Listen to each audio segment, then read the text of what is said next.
Bon, hier c'était chaud au Sénat pour l'examen des amendements pour le projet de loi moralisation de la vie publique, restaurer la confiance dans la vie publique.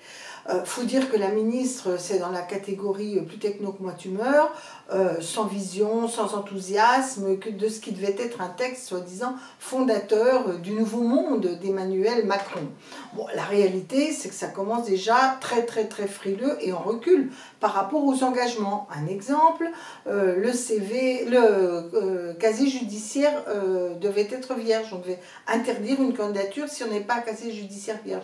Ça a été balayé. D'ailleurs, l'amendement que j'ai présenté, comme d'autres d'ailleurs, n'a pas été retenu. Le gouvernement nous a expliqué qu'il fallait que certaines peines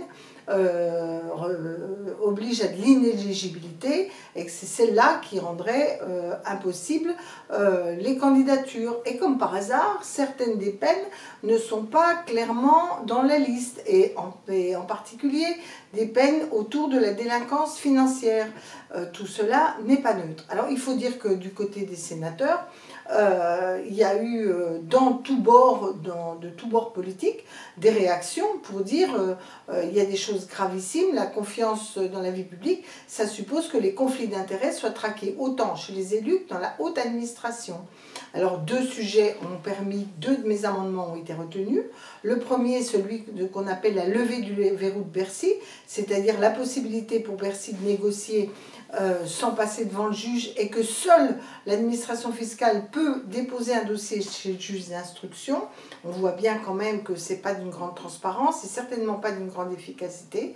Le Sénat, pour la deuxième fois, parce qu'il l'avait déjà fait en 2016, demande la levée du verrou de Bercy, et toutes les fraudes fiscales doivent pouvoir, quand il y a des cas avérés, être directement transmises au tribunal.